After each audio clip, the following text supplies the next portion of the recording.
everyone, this is Jackie Williams, and in this video I want to share with you some tips for using your photopolymer stamps.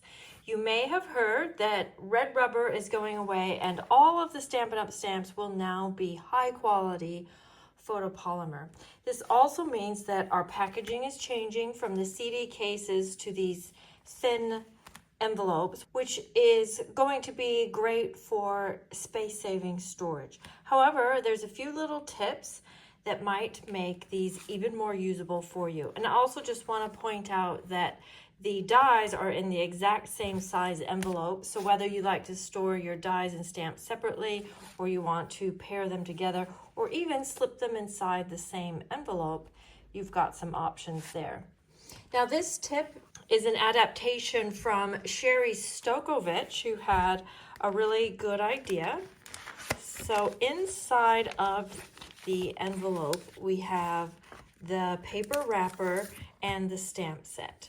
Now you'll notice that there are no printed images inside of the wrapper to match the stamp set up with. We have on the front, but these are not in the same arrangement. So it's just nice to have a little double check to make sure you have all of your stamps in your pack when you put it away. So there's two things I want to share with you. One, I like the stability of having a piece of cardboard or even a magnet sheet for your dies inside of the envelope. So I am going to use the backing from my printed papers, whether it's the brown thick cardboard or this thinner white cardboard, and the measurement is there for this size. So I'll actually use this one that's blank just so it's not distracting in the video. And then what I'm going to do is lay my stamp set down, and I'm going to take off that top wrapper. Don't throw it away, just set it aside. Okay, and then I've got my smoky slate ink pad, and I'm just gonna hold this still, or still-ish, and just gonna ink up the entire stamp set like this. And then I'm gonna close the wrapper, and then just use my brayer to give it some nice even pressure to transfer the ink. And then when I peel that off, very gently, you've got all of those images transferred to the other side. Now this paper is a little bit glossy, which means it's not going to be dry right away, so don't touch it just yet. Give it a few minutes. Now, I also discovered that when you close this back up, these are sticky by design, so they will stick to your block. But that also means it will stick to the paper. So I'm going to put this sheet back on just so it doesn't stick to the paper as we go. And then I've got my thicker cardboard in here, and then I'll close that up. The thing that's good about this is that now I can turn this over and I can see right away if any are missing and which one is missing, as long as I keep them in the same order. But I can use that as I'm putting it away as a little template. Okay, so hopefully that makes this new packaging that little bit more user-friendly for you. Okay, another tip is to get good images with your photopolymer stamps, you'll want to use blocks that are about the same size as your image. So you see this one is a good fit. This one has got too much extra space, so when it gets inked, it's very likely that there's going to get ink on the corners, which will then get onto your projects, or onto your hand, which will get onto your project. So always use blocks that fit your stamp as well as possible. Now I want to share with you a fun tip that's unique to photopolymer stamps, and that is being able to shape them.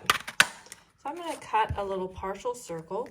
I'll use that negative image, or the negative part of the punch, and place that on my block, and then just go ahead and shape that photopolymer stamp and stick it down like this. Now it's not going to stay that way probably for very long, maybe a few minutes. So you might have to kind of reshape it if you are doing quite a bit of stamping. But then it should fit the curve of this circle very well. And this is a great way to get even more use and options out of the tools that you might already have. And here's a sample where I use that just to give it a nice gentle curve to fit the circle matting I already had behind the flowers. Now I want to share with you a project showcasing two-step stamping. And two-step stamping is probably really where the photopolymer stamps shine. I'm going to be using the branching out stamp set, and when I say two-step, I mean that there's several parts to the image. So in this case, there's the branch and then the pine cones and the little pine needles, all parts of the same image, but all done separately. So in this case, we're going to stamp on the Country Woods Designer Series paper, and I'll use Early Espresso and the branch. And I discovered, well, my opinion with this particular set is less is more. You don't want to stamp the branch too many times, otherwise it just starts to look too busy. So we're just going to stamp that one time. And then we'll use Pretty Peacock to stamp our photopolymer stamps. Now mine I've been using with Blackberry Bliss, so they're stained a little bit pink, but that does not affect the stamp quality at all. Now, because I can see through it, I can pretty well gauge where that needs to go. I'm going to stamp it 3 times.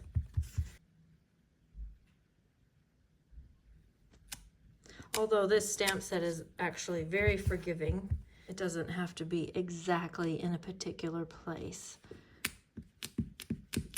Okay, the stamping it several times just gives it a little bit of color around. And then I could use the little single guy if I wanted to and just add another one there. And then I'll use basic gray, and there's a little dotty stamp that I'll just use that. Just add a few little dots in through there. It's a subtle detail, but it looks nice. Okay, you'll also notice that I'm using the stamp mat underneath, and that is important for getting your best impression, to give it a little bit of cushion. Let's finish our project. This is just a really simple project. I mostly just wanted to demonstrate the two-step stamping idea and how easy it is when you can see right through the stamp. I have a piece of white that I've embossed with the Peaceful Greenery folder. This is the one that looks like a frame, and I'm just using a small part of it. I've used this folder so much this season. And then this piece, I'm going to tear down the side and place that along the left-hand side, and then add a label in that little blank spot with silver embossing. And then I have these silver snowflake gems, and these are from the Elegant Pine Suite. I just think that they're so pretty, and they look quite nice with the branching out ones too. There we go. And there we go, just a very quick, simple card, but so nice for Christmas. And there are just a few of my tips for you. I did create a PDF with these tips and even more all written out, and some of them have pictures for illustration. The link to download that PDF is in the video description. If you have any comments, questions, or a tip of your own to share that I didn't include in here, please leave it in the comments below. I always love to engage with my viewers. And of course, subscribe. This is Jackie Williams, and I'll see you next video. Bye-bye.